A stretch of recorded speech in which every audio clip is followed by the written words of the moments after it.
এক মুহূর্তের মধ্যে লহময় সারা পৃথিবীতে এই সংবাদ, এই দৃশ্য ছড়িয়ে পড়ছে। এবং এই যে আশেপাশে তাকালি যত ধরনের প্রযুক্তির আশীর্বাদ আমরা প্রতি মুহূর্তে উপভোগ করি, একটু খেয়াল করলে বোঝা যাবে সবটাই কিন্তু মানুষ তার জ্ঞানকে বিনিয়োগ করে করে এই পর্যন্ত নিয়ে এসছে। পৃথিবীতে এমনও কিছু দেশ আছে যাদের অনেক সম্পদ, কিন্তু শুধুমাত্র জ্ঞান না থাকার কারণে সেই সম্পদ তাদের জন্য বোঝা হয়ে গিয়েছে। ধনী পিতার অসহায় সন্তানকে রেখে মৃত্যুবরণ করার পরে আশেপাশের লোভী দুষ্ট লোকেরা যেমন অসহায় সন্তানকে কিভাবে তার কাছ থেকে সম্পদ ছিনিয়ে নেবে, এমনকি খুনেরও পরিকল্পনা করে, এরকম ঘটনা দুর্ঘটনা তো আমরা শুনেছি, জানি, তাই না? পৃথিবীতেও কিন্তু এরকম দেশ আছে, কূটনৈতিক কারণে আমি কারো নাম বলতে চাচ্ছি না। তাদের অসীম সম্পদ থাকা সত্ত্বেও তারা শুধুমাত্র জ্ঞানের অভাবের কারণে সেই সম্পদ তো কাজে লাগাতে পারছেই না, উল্টো বরঞ্চ যারা দূর থেকে সেই সম্পদকে লক্ষ্যে পরিণত করেছে তাদের নানান রকম ফাঁদে তাদেরকে আটকানোর চেষ্টা থাকে। কথাটা বলছি আমি এই কারণে যে আমাদের এই দেশ, আমাদের এই জাতিকে যদি আমরা ধীরে ধীরে আধুনিকতার সোপানে তুলতে চাই এবং অভীষ্ট লক্ষ্যে এগিয়ে যেতে চাই এবং সর্বোচ্চ আধুনিক আশীর্বাদে পরবর্তী প্রজন্মকে যদি আমরা দিয়ে যেতে চাই, তাহলে আমাদের সবচেয়ে বড় আরাধনা হওয়া উচিত জ্ঞান। এর চাইতে বড় সম্পদ নয়, এর চাইতে বড় কোনো শক্তিও নেই।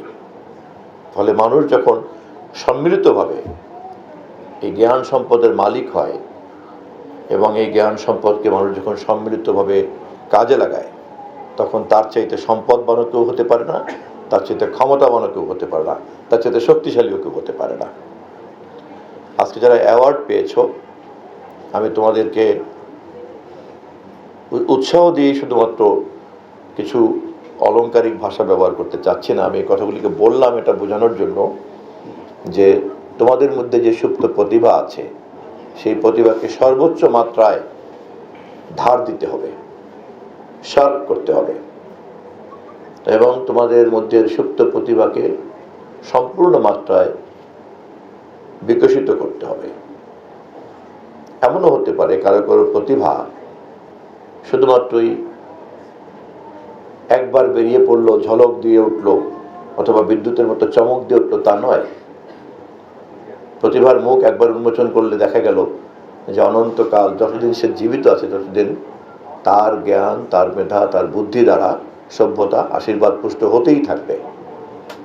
একটা স্রোতস্বিনী নদী যেমন করে স্রোত প্রবাহিত করে, একজন জ্ঞানী এবং প্রতিভাবান মানুষ এভাবেই কিন্তু সমাজকে সবকিছু দিতে থাকেন।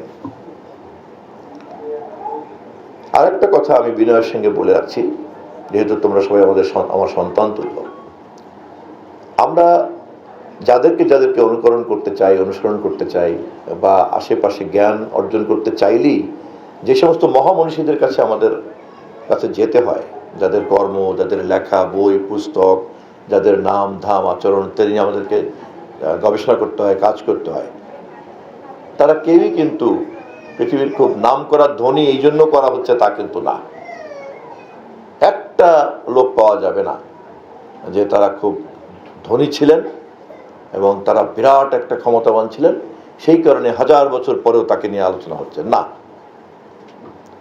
একমাত্র যে মানুষ তার মধ্যে এই সুপ্ত জ্ঞানকে কাজে লাগিয়ে সভ্যতার জন্য অবদান রেখে যায়, তখন পরবর্তী প্রজন্ম তাকে ধারাবাহিকভাবে তার নিজের প্রয়োজনেই এই অতীতের জ্ঞানী মানুষকে কিন্তু স্মরণ করতেই থাকে।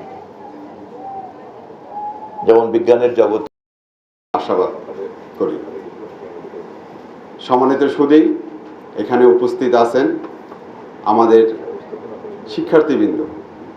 আমি তাদের অভিভাবকদেরকেও আন্তরিক ধন্যবাদ এবং কৃতজ্ঞতা জানাচ্ছি, কারণ এই শিক্ষার্থীর অভিভাবক যারা, তারা দীর্ঘদিন ধরে তাদের অক্লান্ত ত্যাগ, পরিশ্রম, মায়া, ভালোবাসা দিয়ে তাদেরকে এই অবস্থায় নিয়ে এসেছে।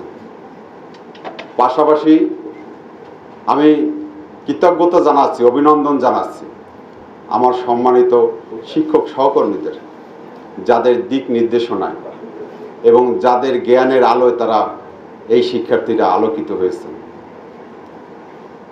বরিশাল বিশ্ববিদ্যালয় আজকে এই অনুষ্ঠান করতে পেরে আমরাও এই যারা শিক্ষার্থী মেধাবী তাদের সাথে অংশীদার হলাম এবং এই শিক্ষার্থীরা ভবিষ্যতে দেশ পরিচালনায় কাজ করবে এবং সামনের দিকে এগিয়ে যাবে, এটাই আমরা প্রার্থনা করি।